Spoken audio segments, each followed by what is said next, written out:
When you've whelped almost 1,000 puppies, you learn some things. And I'm going to share with you some of the tips and tricks that I've learned that are going to save you from dying puppies and save you time and money. I'm going to show you the different steps you need to take in order to set yourself up for whelping success, like some of my proven techniques and some of the tools I use, like this neonatal puppy suction machine, nasal aspirator. This is used to clear out the puppy's nasal passage to make sure they don't aspirate.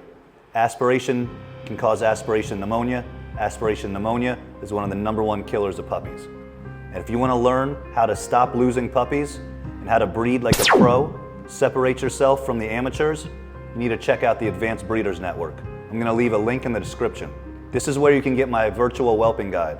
My virtual whelping guide is a step-by-step 9-chapter tutorial that's going to take you all the way from insemination till the time the puppies go home.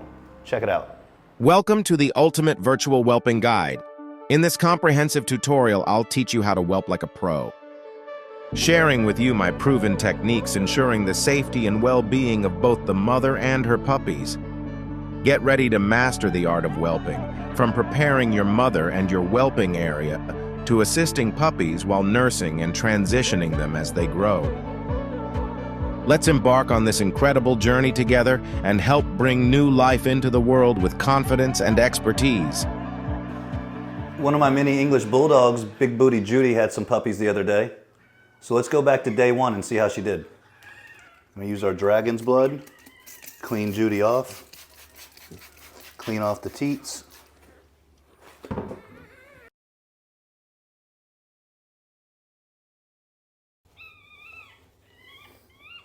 This area right here where the incision is, it's going to fold over and enclose that area.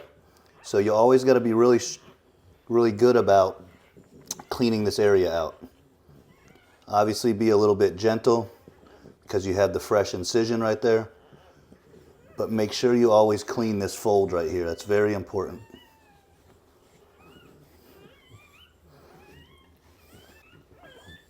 All right, now let's try to get some puppies to latch.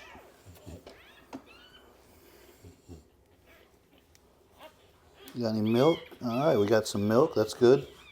So you're just gonna express the tit so a little bit of milk comes out,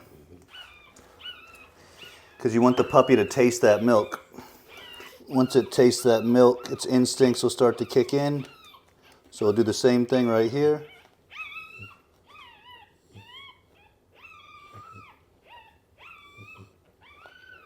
Sometimes you got to open their mouth up. Just put the nipple in there. Just be patient with the puppy. And before you know it, it'll start latching. You hungry too? All right, come on. Keep expressing that nipple so there's a little bit of milk. Put the puppy's face in it. There you go, she licked it up.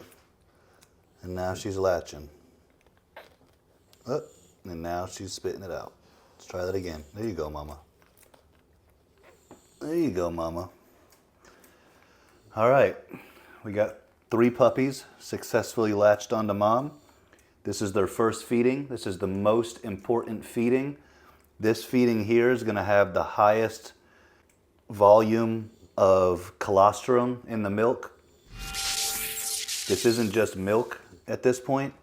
She's putting out something called colostrum. Colostrum is what's going to give these puppies the antibodies that they need for immunity.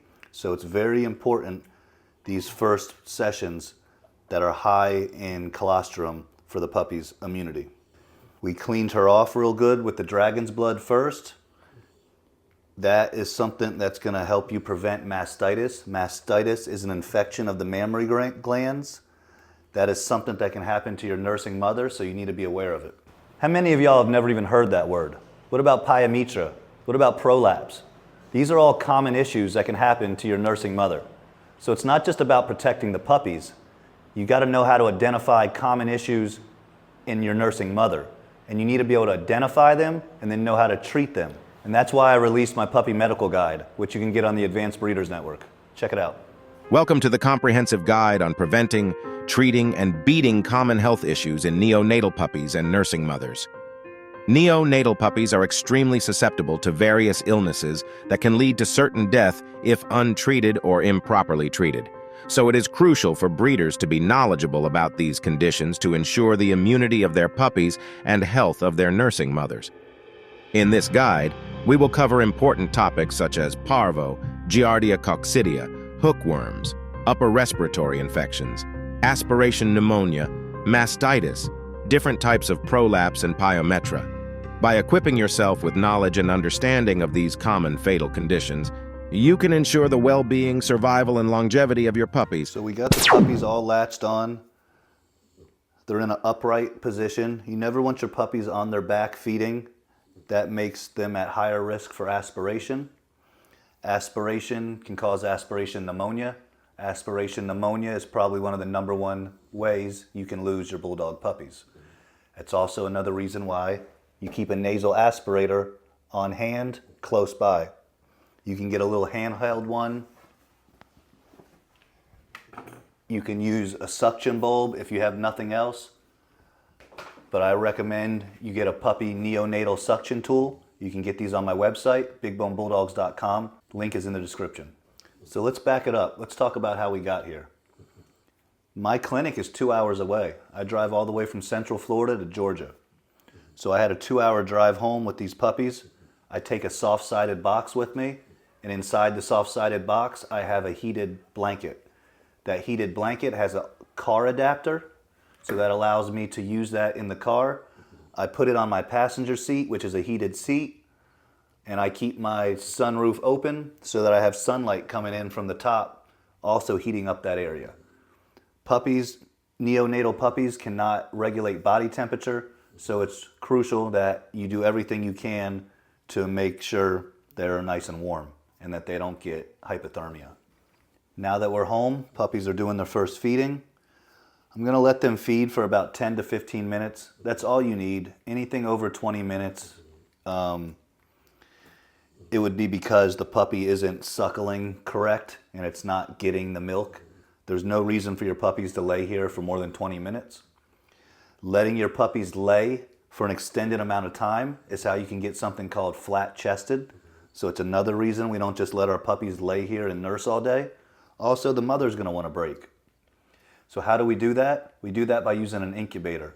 An incubator is a very, very, very, very, very important tool that I recommend you using, not just for the puppies, but for peace of mind, so that you're not worrying, are your puppies being smothered? Are my puppies in the right temperature? Are my puppies at a proper humidity level so they can breathe easy? You don't have to worry about any of this if your puppies are in the incubator. Take the puppies out when it's time to feed, clean your mother, let the puppies feed for 15 to 20 minutes, get them back into the incubator. Repeat this process for the first 2 to 3 weeks. Somewhere around the 2 to 3 week range, you're gonna feel comfortable with the puppies stabilizing temperature, and then you can just leave them in the whelping box with the mother if she's a trusted mother. Only if she's proven to be a trusted mother. You're gonna do your feedings every 2 to 3 hours for the first 2 to 3 weeks. So yeah, that means getting up in the middle of the night. It's gonna suck. It's not fun, but you need to do it. And if you hit those feedings consistently, you're gonna see the results. By 2 weeks, your puppies are gonna look like fat little hamsters if you've been hitting all those feedings. And my theory is the faster you can get your puppies thick, the better off they are to fight off anything that comes their way. So I like to get my puppies fat and thick as fast as possible. But also you gotta watch with getting your puppies too fat, too fast, because then you can run into a problem that's called swimmer's legs. When you have thick puppies and you have a slippery area, you haven't laid down traction or a good lumpy area for your puppies, and they're just too heavy, their legs are gonna not be able to, they're not gonna be able to get up on their legs, and their legs are just gonna go out to the side in like a swimming motion. And the more they do that, the worse it gets. So that's another problem that you have to address. Now let's say one of these puppies wasn't latching. If your puppies aren't latching, you have a big problem. It's a red flag to tell you something else is going on. It's not the puppy's just not hungry. There's something going on. There's a reason that puppy's not latching. So you're gonna have to figure that out. But in the meantime, you're gonna have to get your puppy calories. You're gonna have to get your puppy immunity somehow. So you can use a colostrum paste to try to get, it's an artificial colostrum. Not too sure how well that works, but it is a product that's out there. I use it sometimes. Again, I'm not sure if it works amazing or if it doesn't work at all, but I know that I use it. If you want to be sure about getting your puppies good antibodies and colostrum, but they're not latching, I mean, you can milk your mom just like a cow and then suck that milk up and then do your tube feeding with the mother's milk instead of the formula. Or you can pull your mom's blood and you can spin the blood down to a plasma and then take a few drops of that plasma and put those drops in the mouth of the puppy to give it that extra immunity. Tube feeding. You're probably like, what's tube feeding? So if those puppies aren't nursing, you're gonna have to get formula calories into that puppy. So you're gonna have to tube feed that puppy. You can get a tube feeding kit on my website, bigbonebulldogs.com. Link is in the description. Hygiene. Hygiene is gonna be very important. You're gonna wanna constantly be cleaning out your bedding, cleaning out the walls of the whelping box, cleaning your mother, and cleaning these puppies. Hygiene is very, very, very, very important. Parasites, bacteria, all that is spread through bad hygiene from one puppy to the other. So controlling your hygiene controls the spread of parasites, controls your problems. Puppies can't regulate bowels at this age also, so you have to stimulate them to make sure they pee and to make sure they poop. Day one, I don't do that. I normally wait till day 2. And I do it every time after they feed. Some people do it before they feed. I like to do it after they feed. Let your puppies nurse 15, 20 minutes. Then afterwards, you're gonna wanna stimulate them, get all that pee, get all that poop out of them, wipe them off, get them nice and clean, then put them back into the incubator. This is gonna ensure that when you come back in 2 to 3 hours to do that next feeding, that your puppies aren't covered in poop, covered in pee, dirty, nasty, and it's not gonna be fun. So you wanna set yourself up for success by making sure you get all that pee and poop out first, make sure they're nice and clean when you put them away, so that when you come back to do your next feeding, the puppies are nice and clean. I like to use a tote like this when transferring your puppies back and forth from the incubator to the whelping box. Makes things a lot easier. One of the things I showed you earlier was this tube here. It's called propectolin. This is something I use if my puppies have diarrhea. Just a little dab of this once a day, every day until the diarrhea is gone. Typically, one dab clears them right up. Now, if you have puppies that are diarrhea a lot, or God forbid, they're throwing up, if you have a puppy that's throwing up, normally that makes me think parvo, and that can be really bad. But if you have a puppy that's just diarrhea a lot, and it's got some other kind of issue going on, it's gonna dehydrate itself by losing all that water. You can check if a puppy's dehydrated by pinching the back of its neck and seeing how fast it recoils. It should recoil really fast if the puppy is hydrated. If the puppy is not well hydrated, it's gonna kind of stay folded and slowly go out, if any. If it's really bad, it'll just kind of stay folded. When this happens, that means you need to administer fluids to your puppies. So you have to have a lactate ringer on hand, and you gotta know how to subcutaneously inject fluids into the puppy.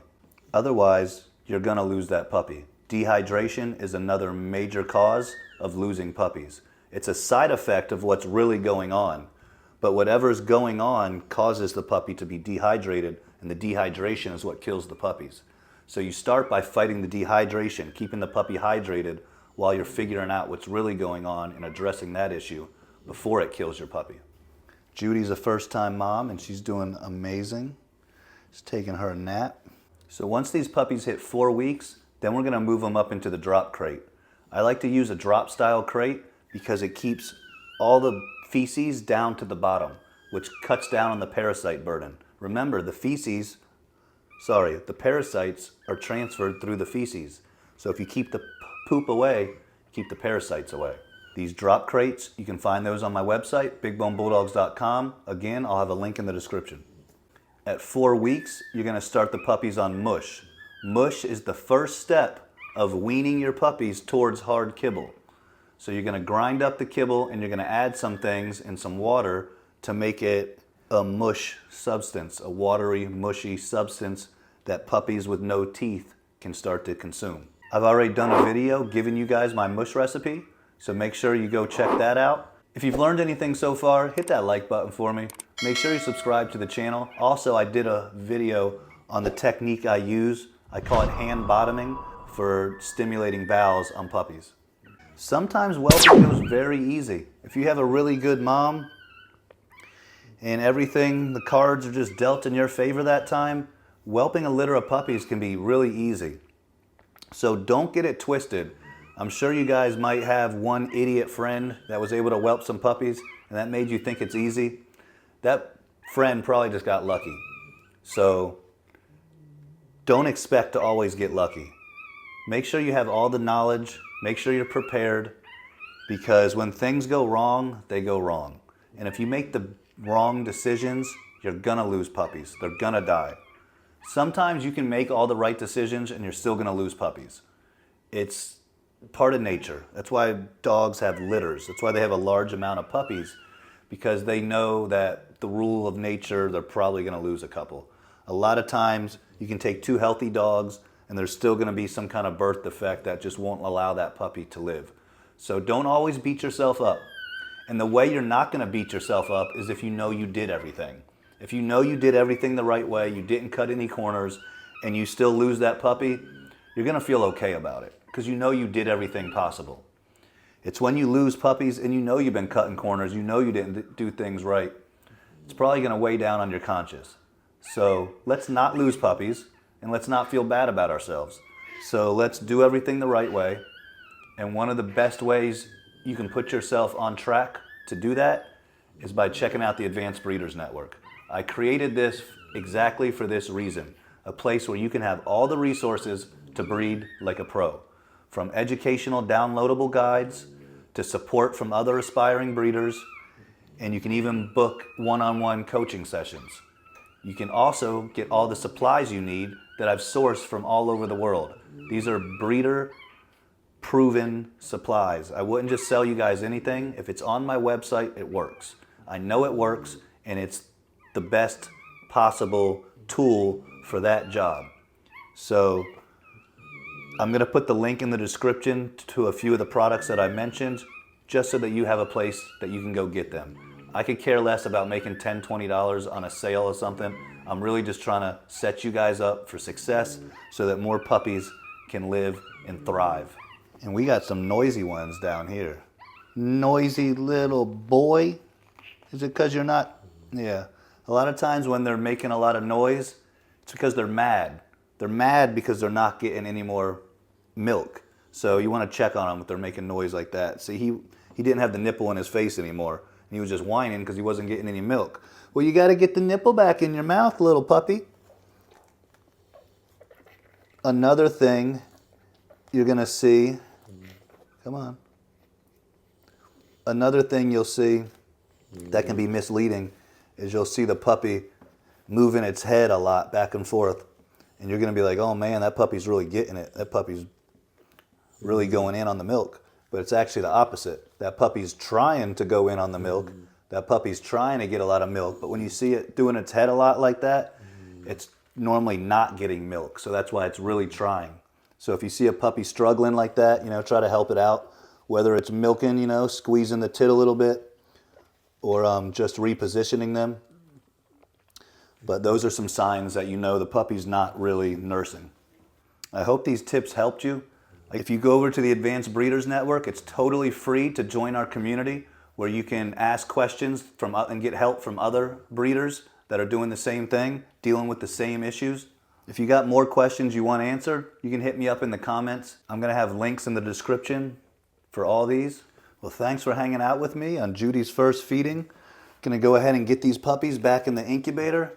Make sure you guys are subscribed to the channel. and I'll see you next time.